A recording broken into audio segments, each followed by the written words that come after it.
এক রহস্যঘেরা অন্ধকারে ঢেকে গেছে যাদবপুর বিশ্ববিদ্যালয়। ইংরেজি বিভাগের মেধাবী ছাত্রী অনামিকা মণ্ডলের মৃত্যুতে স্তব্ধ হয়ে গেছে গোটা ক্যাম্পাস। প্রশ্ন উঠছে, এটি কি নিছকই একটি দুর্ঘটনা, নাকি এর আড়ালে লুকিয়ে আছে অন্য কোনো রহস্য? উত্তর ২৪ পরগনার বেলঘড়িয়ার বাসিন্দা অনামিকা ছিলেন যাদবপুর বিশ্ববিদ্যালয়ের ইংরেজি বিভাগের তৃতীয় বর্ষের ছাত্রী। গত বৃহস্পতিবার রাতে বিশ্ববিদ্যালয়ের গেট নম্বর ৪-এর কাছে অবস্থিত পুকুর থেকে অচৈতন্য অবস্থায় তাকে উদ্ধার করা হয়। দ্রুত কেপিসি মেডিকেল কলেজ ও হাসপাতালে নিয়ে যাওয়া হলে চিকিৎসকরা তাকে মৃত ঘোষণা করেন। ঘটনার সময় বিশ্ববিদ্যালয় ক্যাম্পাসে চলছিল ড্রামা ক্লাবের আয়োজিত একটি সাংস্কৃতিক অনুষ্ঠান। লোকসঙ্গীত শিল্পী গৌর দাস বাউল ও তাঁর দল তখন পরিবেশনা করছিলেন। আনুমানিক রাত 10:20 কিছু দর্শক পুকুরে ভেসে থাকা এক নারীর দেহ দেখতে পান। উদ্ধার করে জানা যায় তিনি অনামিকা মণ্ডল। উদ্ধারের পর ছাত্রছাত্রীরা ও ক্যাম্পাসের নিরাপত্তা কর্মীরা প্রাণ ফেরানোর মরিয়া চেষ্টা চালান। তাঁরা সিপিআর বা হৃদযন্ত্র পুনরুজ্জীবন পদ্ধতি প্রয়োগ করেন, কিন্তু শেষ পর্যন্ত তাঁকে বাঁচানো সম্ভব হয়নি।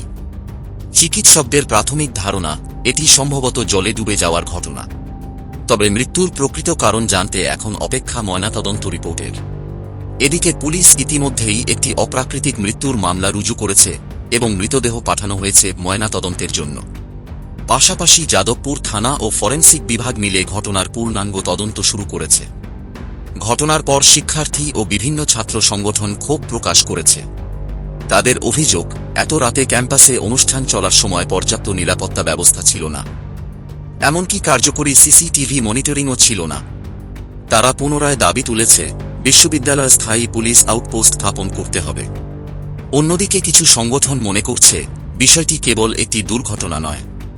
তারা ঘটনার পেছনে অবহেলা বা অন্য কোনো কারণের সম্ভাবনা উড়িয়ে দিচ্ছে না। সিসিটিভি ফুটেজ পরীক্ষা, পুকুরের নিরাপত্তা অবস্থা খতিয়ে দেখা এবং প্রশাসনের জবাবদিহি তারা জরুরি বলে দাবি করছে। এই মৃত্যুর ঘটনার পর ক্যাম্পাসে নেমে এসেছে শোকের ছায়া। বিশেষ করে নারী শিক্ষার্থীদের মধ্যে উদ্বেগ বাড়ছে নিজেদের নিরাপত্তা নিয়ে। অনেকেই বলছেন, যদি বিশ্ববিদ্যালয়ের সুরক্ষা ব্যবস্থা আরও কার্যকর হতো, তাহলে হয়তো এমন মর্মান্তিক ঘটনা ঘটত না। অনামিকা মণ্ডলের পরিবারের দাবি, দ্রুত ময়নাতদন্তের রিপোর্ট প্রকাশ করা হোক, যাতে স্পষ্ট হয় এটি আসলেই একটি দুর্ঘটনা, নাকি এর আড়ালে লুকিয়ে আছে কোনো ভয়ঙ্কর সত্য।